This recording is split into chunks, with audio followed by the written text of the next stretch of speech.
Bonjour à toi, bienvenue sur ma chaîne, mon nom c'est Wisdom. Ici tu apprendras à faire de la programmation et tu trouveras des astuces qui vont t'aider à améliorer ta productivité en programmation. Aujourd'hui nous allons parler du chemin d'accès. Lorsque tu es développeur web, tu es souvent confronté à donner des chemins d'accès, surtout au niveau de ta feuille de style. Donc lorsque tu as un document index.html comme ça, et que tu veux lier ce document à un document style.css, tu dois donner le chemin d'accès ici. Dans le cas où ta feuille de style CSS est directement dans le même dossier que ton document HTML, alors tu vas directement mettre le lien ici. Donc tu mettras ici la balise link et au niveau de href, tu vas directement écrire style.css. Là, c'est très facile de comprendre. Maintenant, s'il arrivait que nous avons un nouveau dossier ici, je vais nommer ce dossier-là dossier. Et que c'est dans ce dossier que se trouve le document style.css. Donc j'ai fait bouger le document style.css dans le dossier. Donc pour trouver le chemin d'accès, on est obligé d'ajouter dossier ici. Donc on va avancer.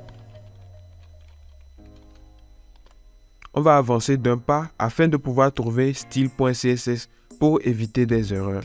Mais s'il arrivait que c'est le contraire, c'est-à-dire style.css est dehors, et maintenant, index.html est dans le dossier.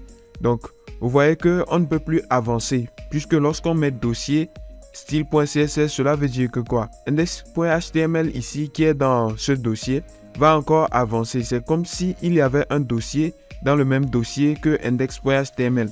Donc, on va mettre le nom de ce dossier-là avant de trouver le style.css. Mais vu que le style.css se retrouve avant index.html, c'est-à-dire lorsqu'on rentre dans le dossier, nouveau dossier ici, on va voir style.css et maintenant on va rentrer dans ce dossier avant de voir index.html. Donc pour revenir en arrière et trouver notre document CSS, on est obligé de mettre ici 2 points. Voilà, donc lorsqu'on mettra 2 points, on pourra trouver maintenant notre document style.css. Vous verrez que si effectivement le chemin d'accès que j'ai donné est vrai, Visual Studio Code va me proposer directement les éléments qu'il y a dans ce dossier. Donc lorsque je reviens en arrière, vous voyez que j'ai un dossier ici. Donc c'est le dossier qu'il y a ici, c'est-à-dire je suis revenu derrière. Donc actuellement, lorsque je mets les 2 points, je suis dans le nouveau dossier. Dans le dossier que j'ai nommé nouveau dossier. Et il m'affiche les 2 éléments qu'il y a dans ce dossier-là. Vous pouvez voir ici que nous avons dossier et style.css. Donc, effectivement, c'est ce qu'il m'affiche. Dossier et style.css, c'est ce qu'on peut retrouver ici. Et là, je vais pouvoir choisir style.css. S'il y avait 2 dossiers en arrière par rapport au index.html, on aurait encore ajouté ici 2 points et puis slash. Comme ça, on serait retourné à la base. Vous pouvez voir ici qu'il me propose Adobe Animate, etc. En fait, c'est les éléments qu'il y a sur mon bureau. Vu que le nouveau dossier est sur mon bureau, premièrement, je suis sorti du nouveau dossier. Donc ici, je suis dans le nouveau dossier. Maintenant, je ressors encore du nouveau dossier. Vous pouvez voir que le nouveau dossier est ici. Donc actuellement, je suis sur le bureau. Voilà pourquoi il m'affiche le nom des applications que j'ai sur mon bureau. Vous pouvez voir que j'ai Adobe Animate. Je vais recommencer.